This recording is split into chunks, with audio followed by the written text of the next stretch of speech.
The Lost Jews Part 3. The first part of this study revealed the true skin color of God, Jesus, Adam, and the ancient Israelites. It also revealed how the ancient Israelites' identity was stolen by the Europeans. The second part of the Lost Jews revealed the identity of the true Israelites and Jews, where they are located today, why they were expelled from Israel, how the 400 years slavery punishment applies to them, and when the slavery punishment would end. The part 3 of this study is the final part of the 3-part series, and I also subtitled it as The Ultimate Plan Revealed. In this part, we will learn why America captured and enslaved the Jews and what their ultimate plan for the world is. The part 3 of the Lost Jews is the final part of the 3-part series. In part 1, we learned that Shem, the second son of Noah, had light brown skin, and Abraham, Isaac, and Jacob were Shem's descendants. We also learned that Jesus came from the tribe of Judah and he was a direct descendant of Abraham, Isaac and Jacob.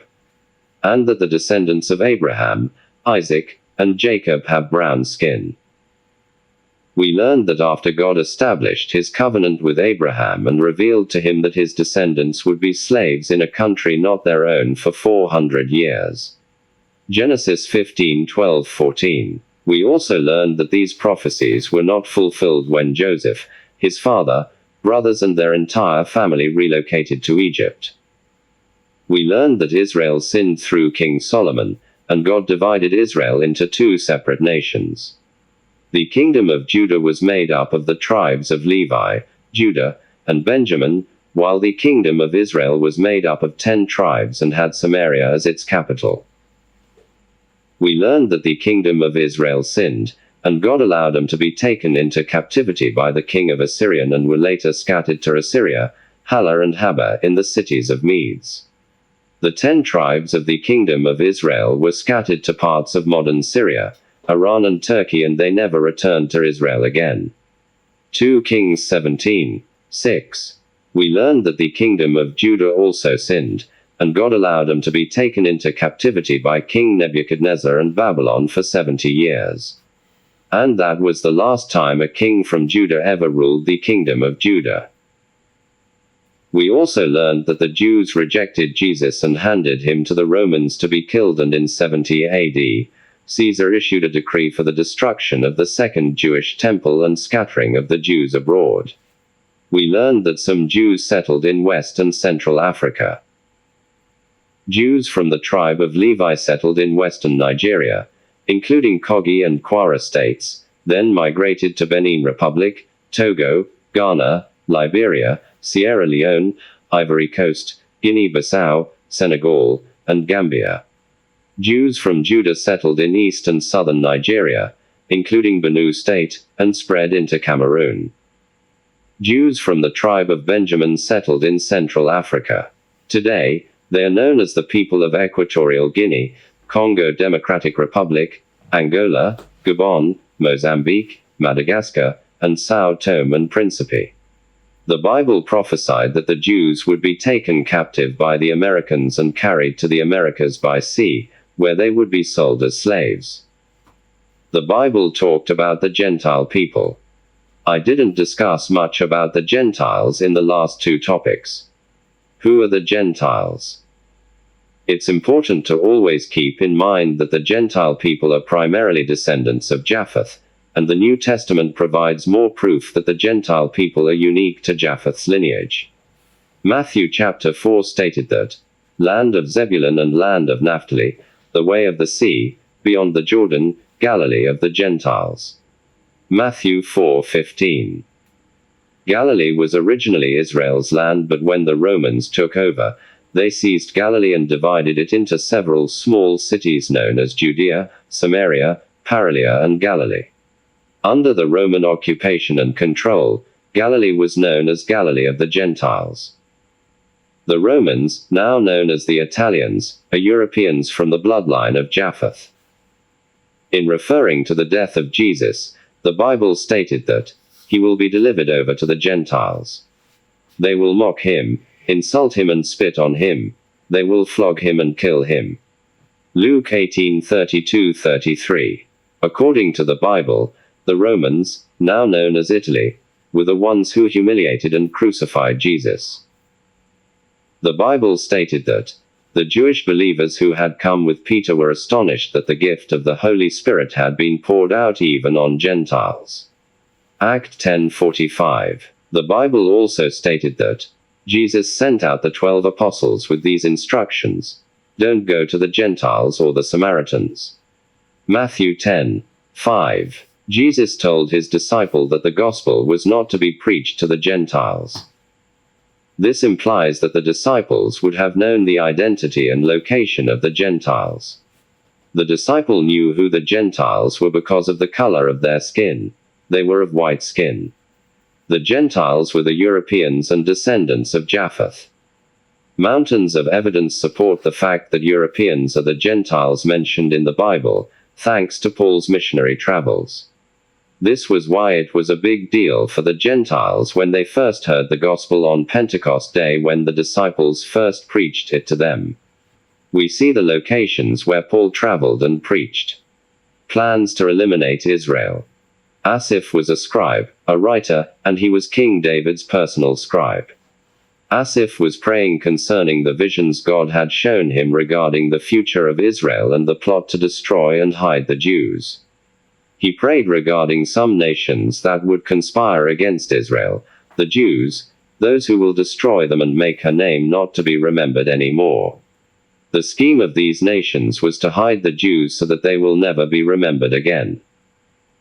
Asaph's prayers were as follows: God, do not remain silent, do not turn a deaf ear, do not stand aloof, O God.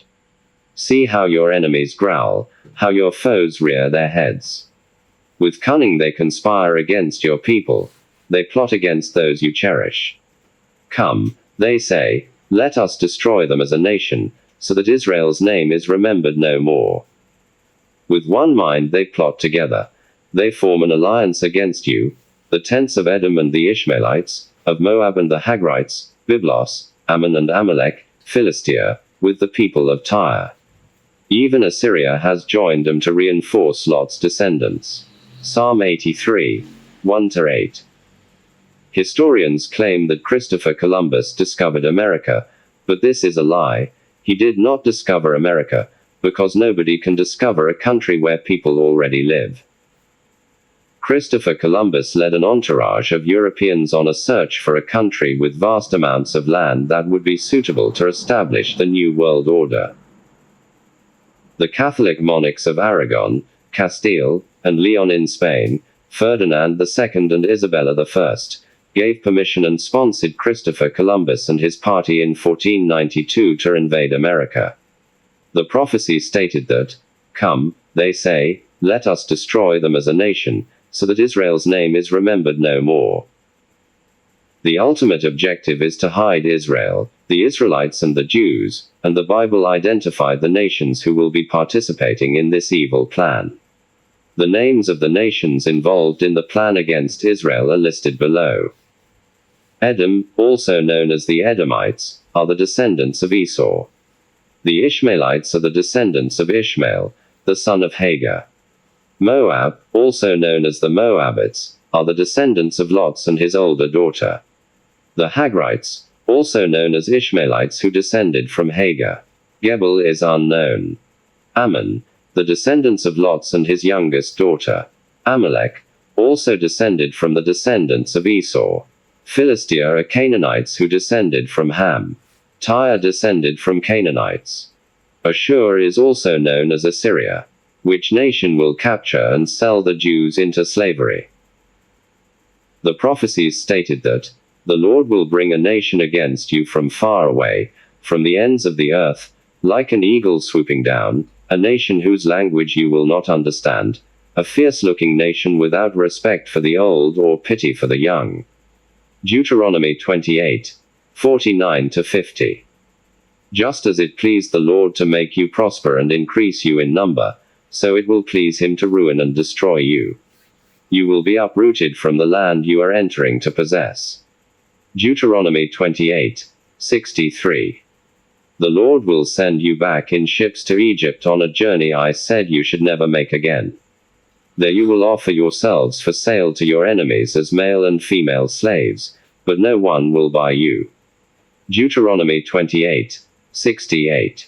Prophet Isaiah also prophesied about the captivities of the Jews. He wrote, "Woe to the land of whirring wings along the rivers of Cush, which sends envoys by sea in papyrus boats over the water. Go, swift messengers, to a people tall and smooth-skinned, to a people feared far and wide, an aggressive nation of strange speech, whose land is divided by rivers." Isaiah 18:1-2. To better understand the above verse, we will cross-reference it with the New Living Translation version. New Living Translation stated that, "Listen, Ethiopia, land of fluttering sails that lies at the headwaters of the Nile, that sends ambassadors in swift boats down the river. Go, swift messengers, take a message to a tall, smooth-skinned people, who are feared far and wide for their conquests and destruction, and whose land is divided by rivers." Isaiah 18:1-2. According to the above verses, the nation that will enslave the Jews will possess the following characteristics. The nation would be identified with the shadowing wings of an eagle. The nation will come from beyond the rivers of Ethiopia. The nation will come from across the sea with papyrus boats. The people from this nation will be tall and have smooth, fair skin. The nation would be feared far and wide for their conquests and destruction. The land of the nation would be divided by rivers. The Jews will not understand the language of the nation that will enslave them. Which nation today fulfill these biblical prophecies? Habakkuk chapter 1 gave us better understanding of the characteristics that will help us identify the modern nation that will enslave the Jews. The prophecies stated that, "I am raising up the Babylonians, also known as Chaldeans, that ruthless and impetuous people, who sweep across the whole earth to seize dwellings not their own. They are a feared and dreaded people. They are a law to themselves and promote their own honor. Their horses are swifter than leopards, fiercer than wolves at dusk. Their cavalry gallops headlong. Their horsemen come from afar. They fly like an eagle swooping to devour. They all come intent on violence. Their hordes advance like a desert wind and gather prisoners like sand." Habakkuk 1:6-9. First and foremost, we must recognize that the Bible frequently uses objects, animals, leaf, etc. to describe the destiny of a person, people, or a nation. According to Prophet Habakkuk, the nation that will enslave the Jews must fit into the following description. The nation is described as Babylonians, who are also known as the Chaldeans. The nation would be ruthless and impetuous, meaning impulsive people. The nation would sweep, marches, across the whole earth to seize dwellings not their own. The nation would be feared and dreaded. The nation would be law unto themselves and promote their own honor. The nation's horses are swifter than leopards, fiercer than wolves at dusk. The nation would be depicted as an eagle swooping to devour, and it would come with the intent on violence. The nation's hordes, soldiers, advance like a desert wind and gather prisoners like sand. The prophecy stated that, "Woe to the land shadowing with wings, which is beyond the rivers of Ethiopia." What does shadowing with wings symbolize? Shadowing means to overshadow someone or something. In other words, the nation that will enslave the Jews will overshadow them like an eagle overshadowing its prey. The prophecy also stated that, "The Lord will send you back in ships to Egypt on a journey I said you should never make again." Deuteronomy 28. Isaiah also prophesied about the capturing of the Jews and said, "Woe to the land of whirring wings along the rivers of Cush, which sends envoys by sea in papyrus boats over the water." According to prophecy, the nation that will enslave the Jews will send its envoys or ambassadors crossing the Atlantic Ocean on papyrus boats. The 16th century ships used to transport the Jews are the same ancient papyrus boats, as prophesied. The Atlantic Ocean was formerly known as the rivers of Cush, also known as Ethiopia. According to prophecy, a papyrus boat, a large ship used to transport huge amounts of cargo, will be used to capture the Jews. The prophecy stated that, "Go, swift messengers. Take a message to a tall, smooth-skinned people." Isaiah 18, 1-2. What does this phrase mean? Smooth-skinned is in reference to fair skin complexion. According to the prophecy, the Jews will be captured and enslaved by a people that have fair skin complexion. Which modern country fits into these prophetic descriptions? America is Babylon or the Chaldean.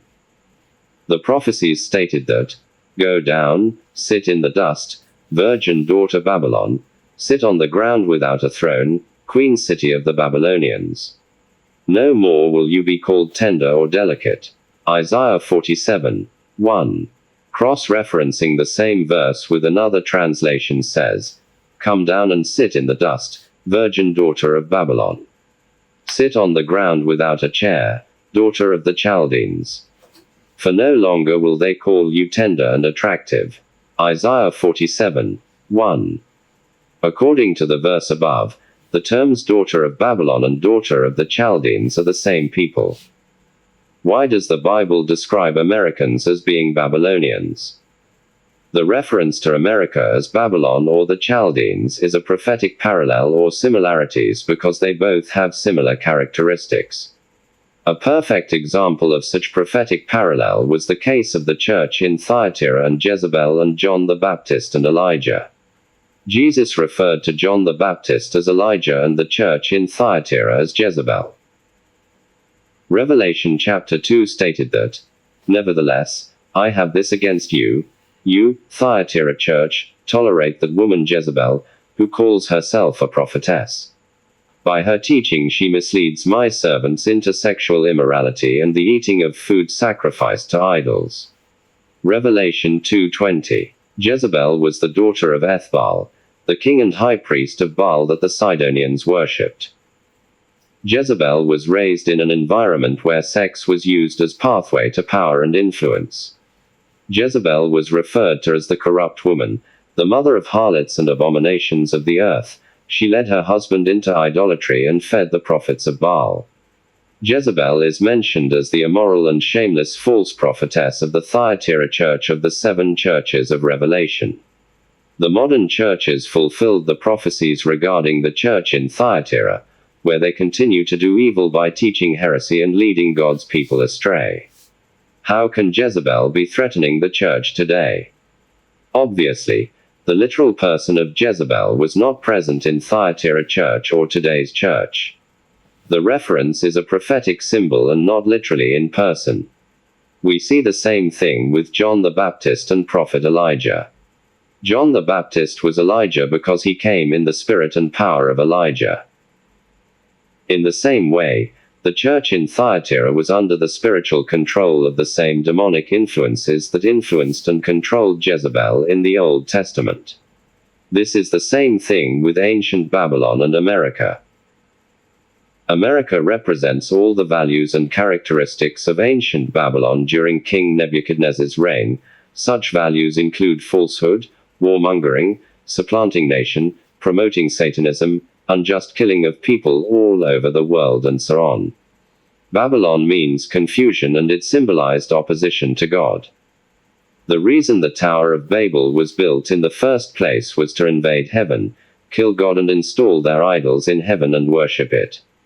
Babylon was also known for its falsehood, idolatry, wickedness and conquest. Before Babylon was conquered by the Persians, it was a dreadful and ruthless nation that took nations by force and enslaved the people. Does America represent these values? What are Isaiah's prophecies concerning America?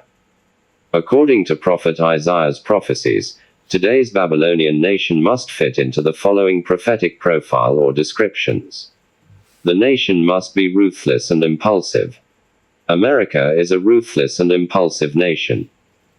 Practical examples include the invasion of West and Central Africa, captured and transported nearly 12 million Jews and sold them as slaves. Hiroshima and Nagasaki were bombed with atomic bombs in 1934, destroying Japan and killing millions. We also saw pointless invasions and destruction in Iraq, Libya, and elsewhere. The prophecy stated that the nation sweeps, marches, across the whole earth to seize dwellings not their own. America swept across West and Central Africa and seized over 80% of Jewish people and sold them as slaves. Christopher Kelly and Stuart Laycock published a book called America's Invasion. The book listed 84 countries that America has invaded since 1945 and planted its soldier in those countries. The prophecy stated that the nation is feared and dreaded. America is one of, if not the most feared countries in the world. The prophecy stated that the nation is a law to themselves and promote their own honor. America has no regard for the rule of law, despite its pretense of obeying the law. America violates all international laws to further its own national interests. The invasion of Iraq is a typical example of this. America invaded Iraq under the false impression that they possessed nuclear weapons, which was untrue.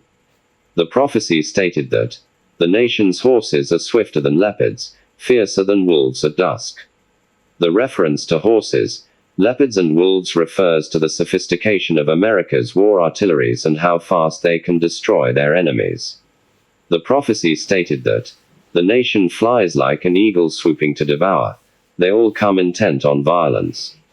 America has never had good intentions towards the countries it has invaded. It is always about stealing the national natural resources and leaving the countries in a worse condition than they found them.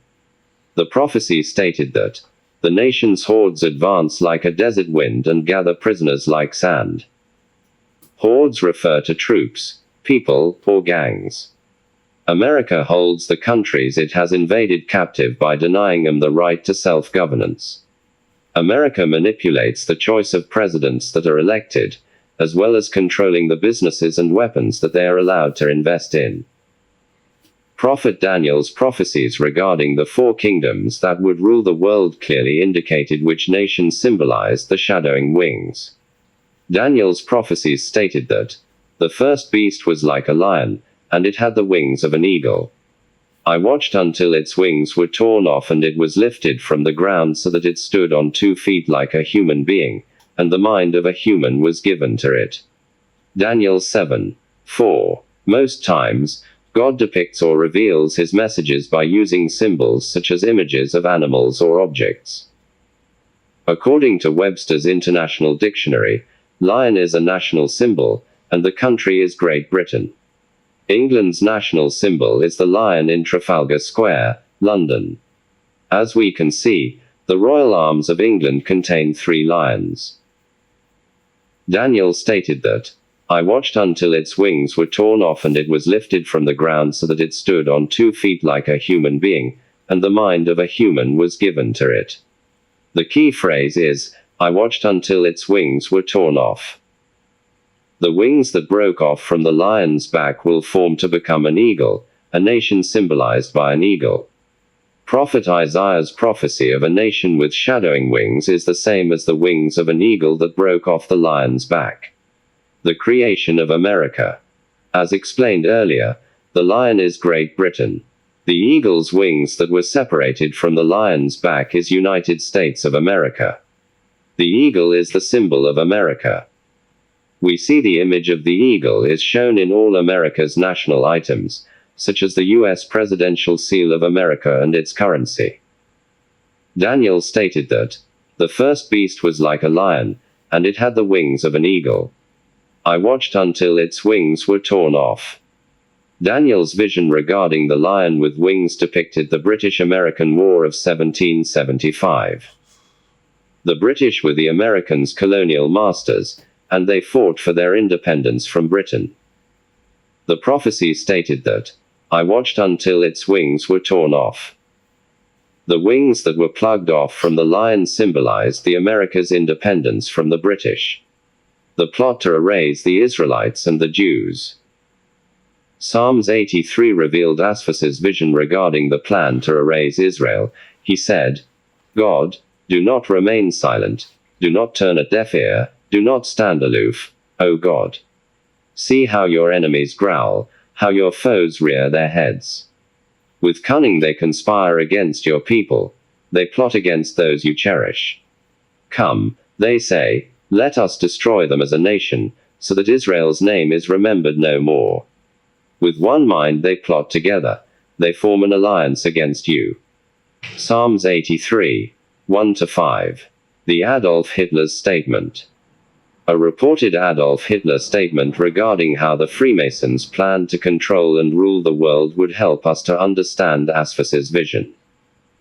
In July 2015, the website fmlgonaviral.com published a story in which Adolf Hitler was quoted as boasting to one of his aides toward the end of World War II that he would start World War III even after his death. In the conversation with this unidentified aide, Adolf Hitler revealed the identity of the Jews, the current location, and America's plans to rule the world and fight God. In June 2017, another website was launched to dispute Hitler's words, as well as a Nazi video that backed up this claim.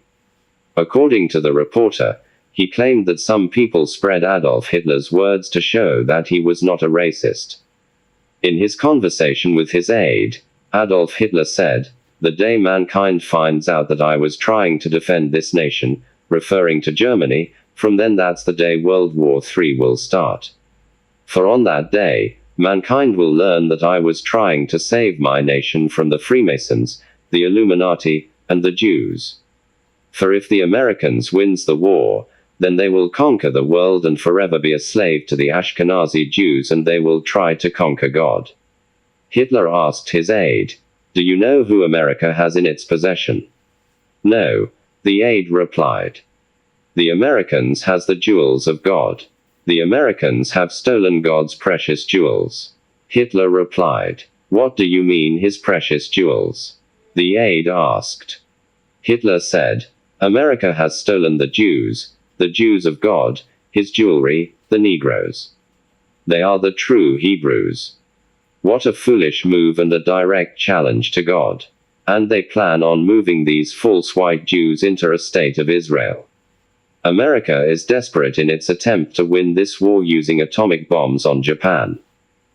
America will destroy the whole world in its attempt to conquer it. When America and its Jewish slave masters, the false Jews, conquer the world and the world realize I was right, and then all nations will begin a third world war to dethrone America of its rule. Every nation will soon possess atom bombs of their own. It will be the end of most of the world as we know it." "Why will the Jews control America?" the aide asked.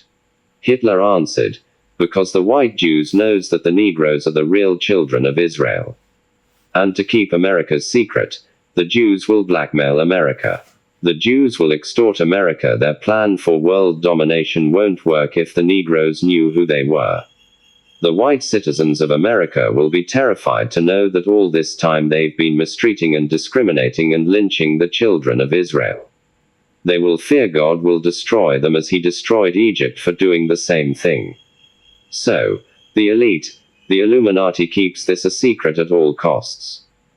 After I die, I will one day cause World War III just by this message, which will be like planting a seed in people's minds until it sprouts once they nurture that seed and seek more truth and learn Hitler was right.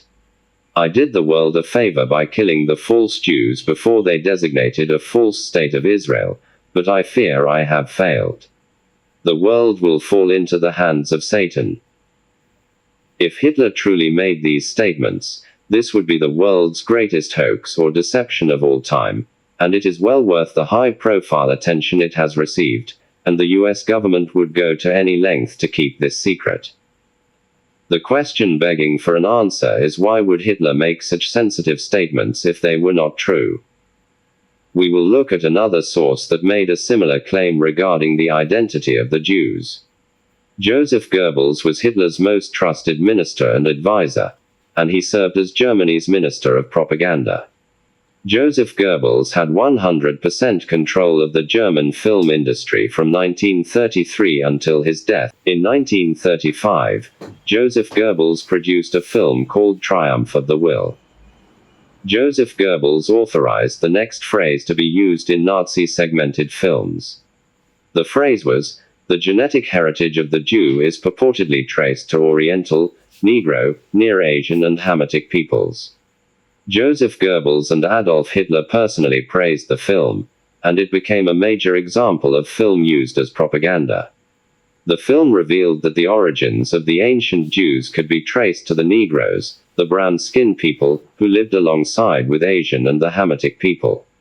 Why would a minister, a trusted Hitler advisor, direct the inclusion of a sensitive and critical statement in a film, unless it's true? Modern Jews and their sympathizers have argued that Hitler's statement was not true and urged the world to disregard it. The truth is always consistent, regardless of who tells it. If something does not make sense, it means it's a lie. Therefore, we will evaluate the statement made in the film titled Triumph of the Will by comparing it to biblical and historical records. To evaluate whether Adolf Hitler was telling the truth, we will compare his alleged lies to historical events. These statements contain unsettling truths, but I will focus on a few that are particularly important to our discussion today. Before we continue, it is important to mention that Adolf Hitler was a Satanist and a member of the Freemason.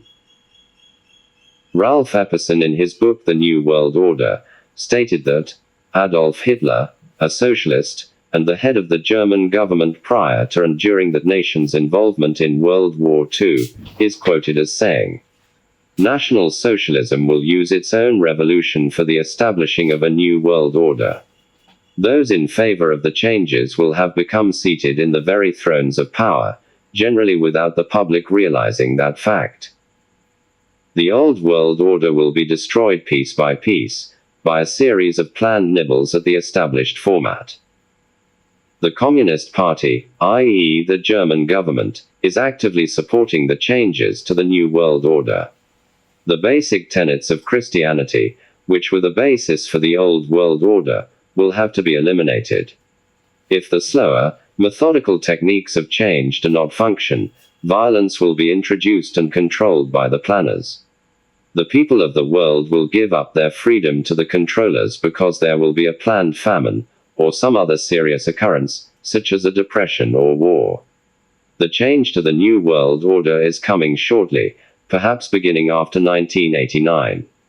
However, if that is not the year, it will be introduced one step at a time, so that the entire structure will be in place by the year 1999. Adolf Hitler and Joseph Goebbels were both Freemasons, and the information they provided revealed the Freemasons' ultimate plan. Adolf Hitler's comments and statements in the Triumph of the Will film was first shown in 1935, before World War II. It's difficult to explain why Adolf Hitler and Joseph Goebbels would disclose such important Freemason secrets even before World War II began. Maybe they wanted the Germans to believe they had power to control world events. Or maybe the Freemason wanted the world to know about their hidden plans, but most people didn't pay attention. Most Freemasons' books, especially some that I have read, are all about revealing their ultimate plans to rule the world, just like Adolf Hitler did in his comment. What are the ultimate plans of the Freemason? On August 15, 1871, Albert Pike wrote a letter to Giuseppe Mazzini outlining Illuminati's plans for the three major world wars that would allow them to usher in the New World Order. Albert Pike's letter to Giuseppe Mazzini stated that the First World War must be brought about in order to permit the Illuminati to overthrow the power of the Tsars in Russia and of making that country a fortress of atheistic communism. The divergences caused by the agentur, meaning agents, of the Illuminati between the British and Germanic empires will be used to foment this war. At the end of the war, communism will be built and used in order to destroy the other governments and in order to weaken the religions. The Second World War must be fomented by taking advantage of the differences between the fascists and the political Zionists. This war must be brought about so that Nazism is destroyed, and that the political Zionism be strong enough to institute a sovereign state of Israel in Palestine. During the Second World War, international communism must become strong enough in order to balance Christendom, which would be then restrained and held in check until the time when we would need it for the final social catechism. The Third World War must be fomented by taking advantage of the differences caused by the agents of the Illuminati between the political Zionists and the leaders of Islamic world. The war must be conducted in such a way that Islam, the Muslim Arabic world, and political Zionism, the State of Israel, mutually destroy each other. Meanwhile, the other nations, once more divided on this issue, will be constrained to fight to the point of complete physical, moral, spiritual, and economical exhaustion. We shall unleash the nihilists and the atheists, and we shall provoke a formidable social cataclysm which in all its horror will show clearly to the nations the effect of absolute atheism, origin of savagery and of the most bloody turmoil.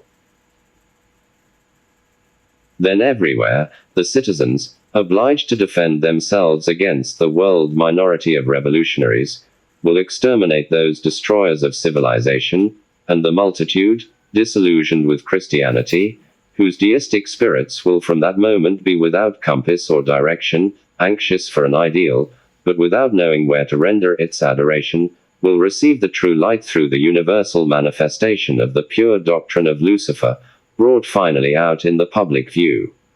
This manifestation will result from the general reactionary movement which will follow the destruction of Christianity and atheism, both conquered and exterminated at the same time. Albert Pike's letter to Giuseppe Mazzini will help us to analyze and understand Hitler's statements and Goebbels's film. Let's examine Hitler's comments once again. 1. The day mankind finds out what I was trying to defend this nation, Germany, from then that's the day World War III will start. 2. For on that day, mankind will learn that I was trying to save my nation from the Freemasons, the Illuminati, and the Ashkenazi Jews. For if the Americans wins the war, then they will conquer the world and forever be a slave to the Jews, and they will try to conquer God. 3. The Americans has the jewels of God. The Americans have stolen God's precious jewels. The Jews of God, his jewelry, the Negroes. They are the true Hebrews. 4. What a foolish move and a direct challenge to God. And they plan on moving these false white Jews into a state of Israel. 5. America is desperate in its attempt to win this war using atom bombs on Japan.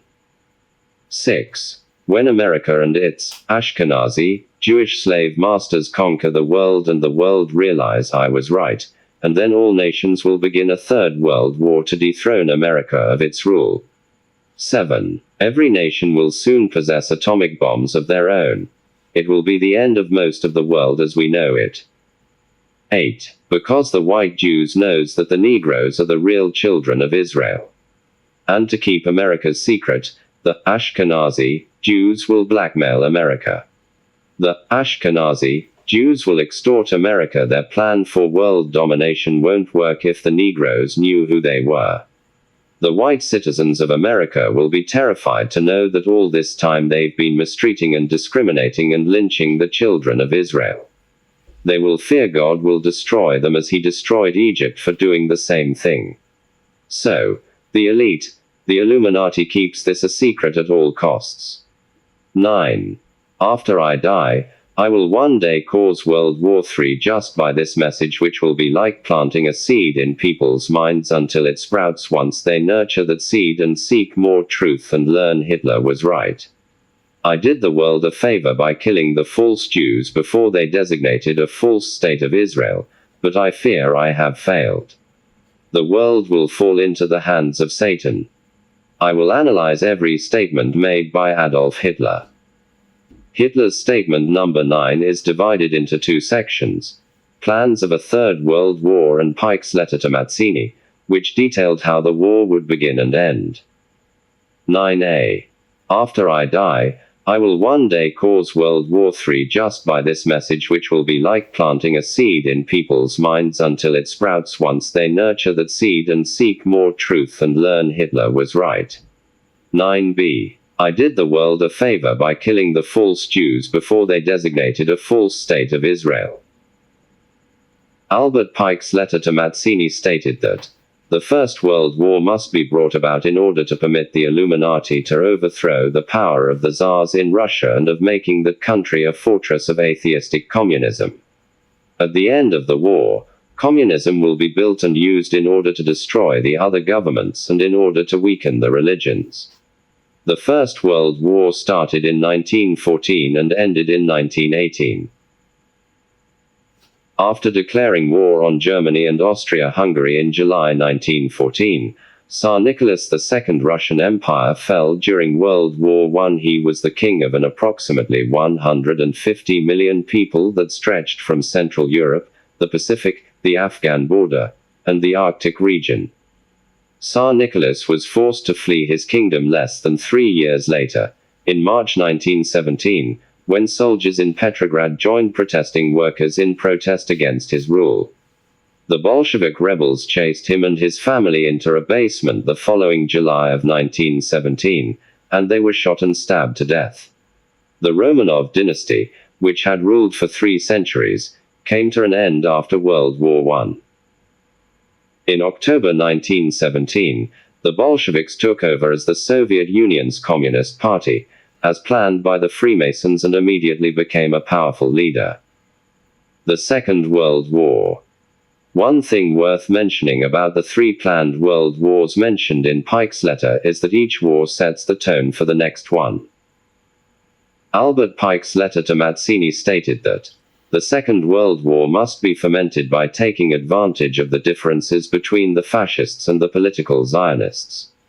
This war must be brought about so that Nazism is destroyed and that the political Zionism be strong enough to institute a sovereign state of Israel in Palestine. Foment or fomentation means to stir up public opinion or a deliberate and intentional triggering of trouble or discord.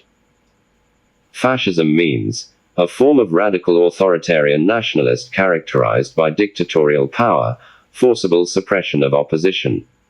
The widely accepted story of World War II was that Adolf Hitler and his Nazi government killed about 6 million Jews.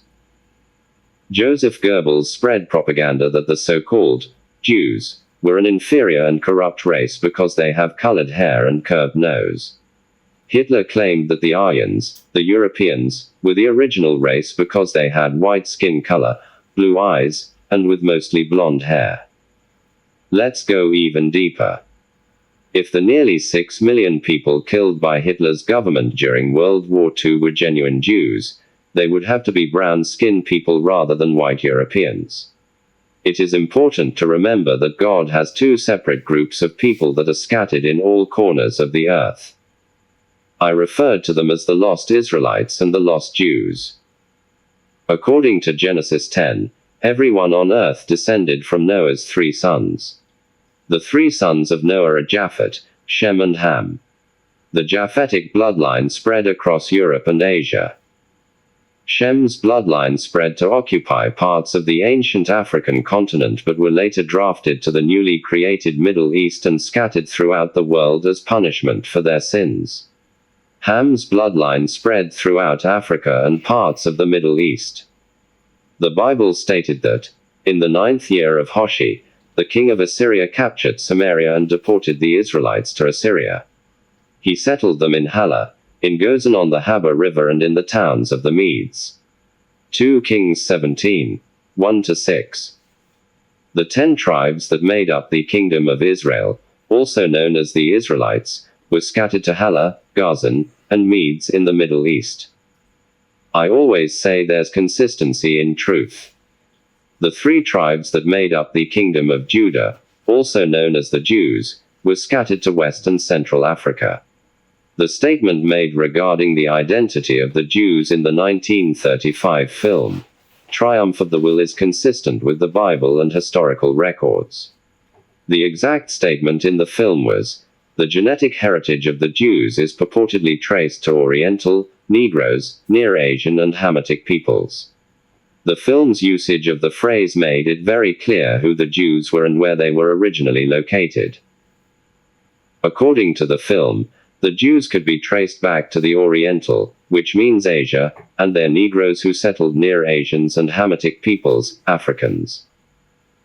For the sake of clarity, we must examine whether the claims made regarding the Jews in the film Triumph of the Will are consistent with historical fact. Elam, son of Shem, are known as the Elamites. We see maps with the modern and ancient names of nations. From the map, we see that the Elamites, land circled in red, settled in a small part of Arabia Peninsula, the Elamites settled in the middle of Africa, the Hamitic people, and Asia, Japhetic people, exactly as the film stated. Elam, son of Shem, are the Elamites. The Elamites established the Shushan, Susa, palace. The Elamites portrayed themselves as people of colored skin and afro hair. This ancient picture was found in the Shushan palace. The Bible stated that, in the 9th year of Hoshi, the king of Assyria captured Samaria and deported the Israelites to Assyria. He settled them in Hala, in Gozan on the Haba River and in the towns of the Medes. 2 Kings 17, 1-6. According to the above Bible verse, the Israelites were scattered to the present-day nations of Syria, Iran and parts of Turkey. We see images of Israelites in Turkey, Syria and Iran. If all Israelites and the Jews are brown-skinned people, which Jews did Hitler and his Nazi government kill during World War II? If Hitler's 6 million white victims were not genuine Jews, who were they? Albert Pike's letter to Mazzini stated that, "This war must be brought about so that Nazism is destroyed, and that the political Zionism be strong enough to institute a sovereign state of Israel in Palestine."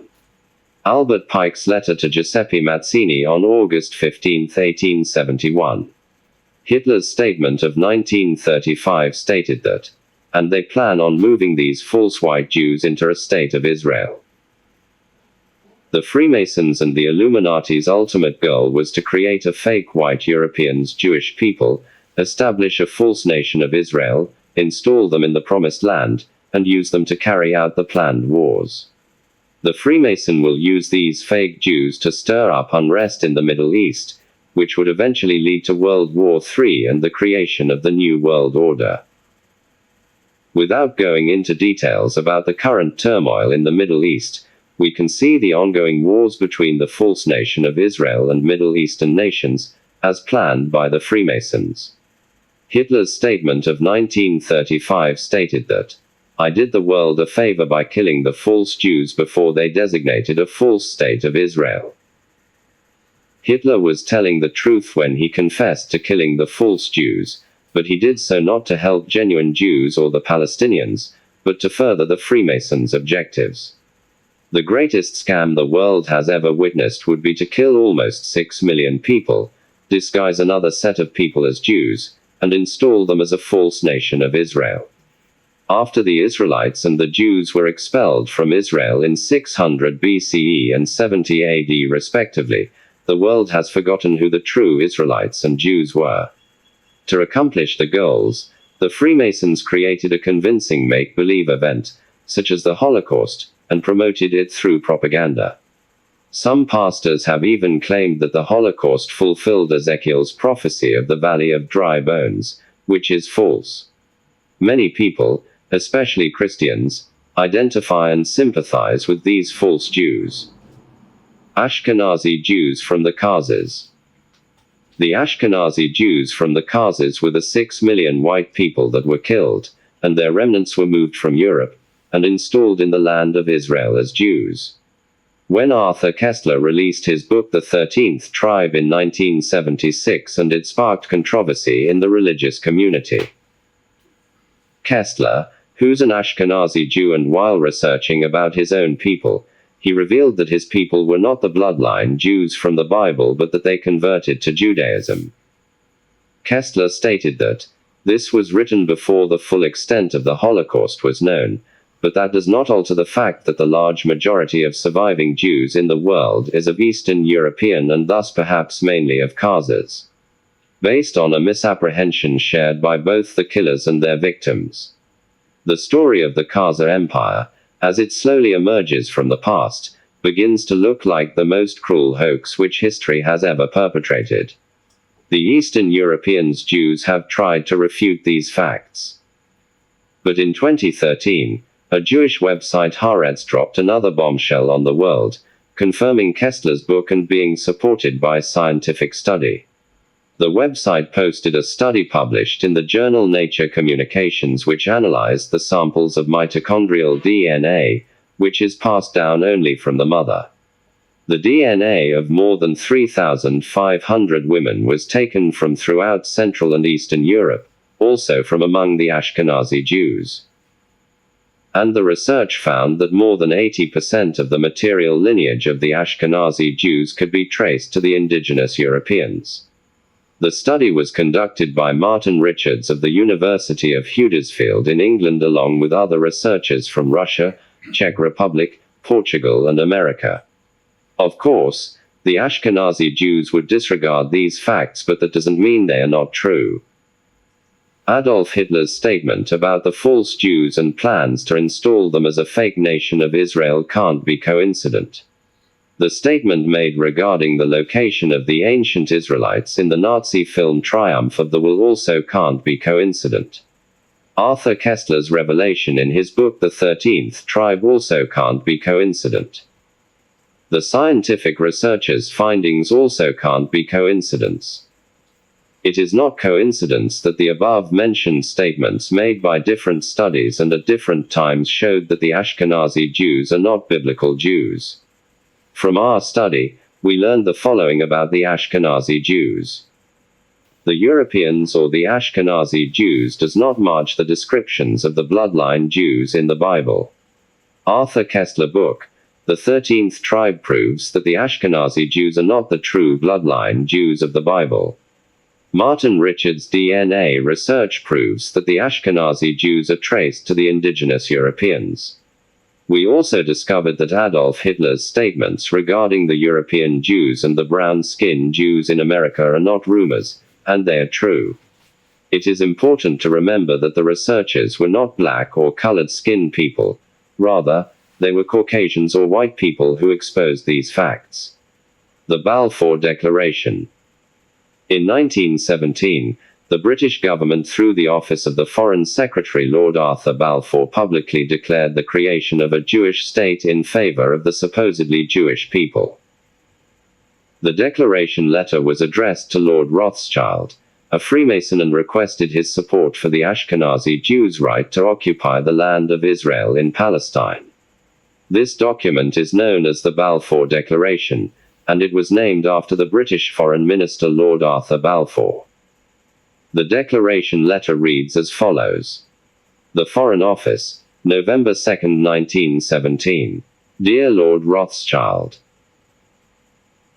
His Majesty's government view with favor the establishment in Palestine of a national home for the Jewish people and will use their best endeavors to facilitate the achievement of this object, it being clearly understood that nothing shall be done which may prejudice the civil and religious rights of existing non-Jewish communities in Palestine, or the rights and political status enjoyed by Jews in any other country. I should be grateful if you would bring this declaration to the knowledge of the Zionist Federation.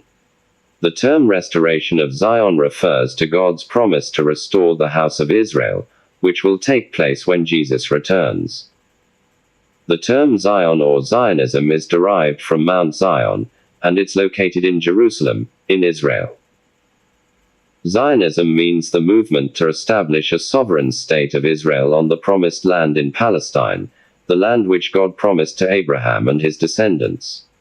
The political Zionists have deceitfully established the sovereign state of Israel in Palestine. In 1933, the Zionist Jews were declared as enemies of the state in Eastern Europe, and they were removed from society, imprisoned in concentration camps where many died from hunger, gas chambers, burnt in ovens, and acid baths. Albert Pike's letter to Mazzini stated that this war must be brought about so that Nazism is destroyed. After World War II, the Allied nations, the UN Security Council came together and decided to divide Germany into two independent nations because it was believed that the Germans had led the world into the First and Second World Wars. The two separate nations were West Germany and East Germany. West Germany was under the control of United Nations Security Council. East Germany was under the control of the communist power, the Soviet Union. Albert Pike's letter to Mazzini stated that, and that the political Zionism be strong enough to institute a sovereign state of Israel in Palestine. In 1947, the United Nations voted to create two states in Palestine: the nation of Israel and a homeland for the Palestinians. Although the UN resolution recommended that both nations be independent Arab and Jewish states in the region. But Israel went ahead and declared its independence in 1948.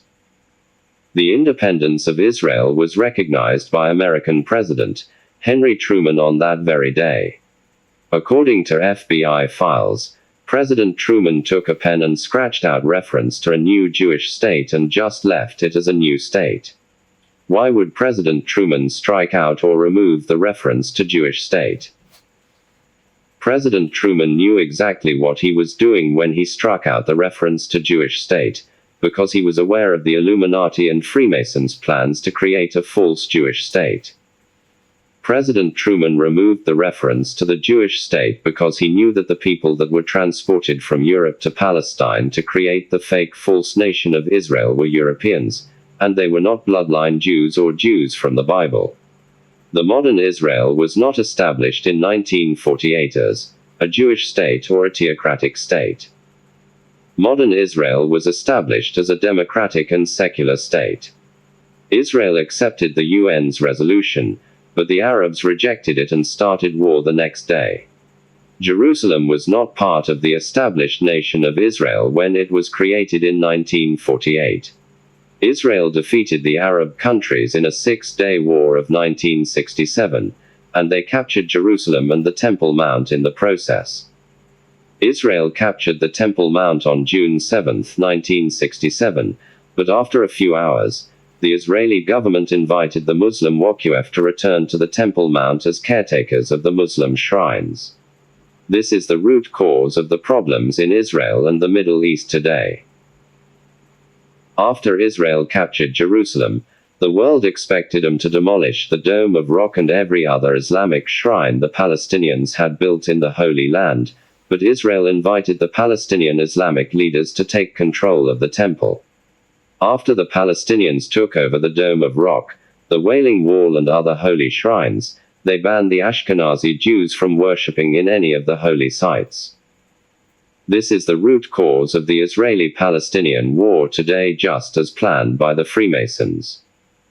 Why would Israel invite their enemy to take over the temple that they had just captured?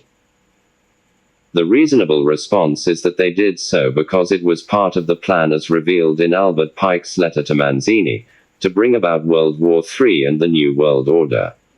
Biblical Zionism is God's promise to restore Israel when Jesus returns. The Zionism mentioned in the Bible and modern political Zionism are not the same. The political Zionism is a movement of the false Jewish people to re-establish the Jewish homeland in Palestine, and this movement was pioneered by Theodor Herzl, an Ashkenazi Jew. The end.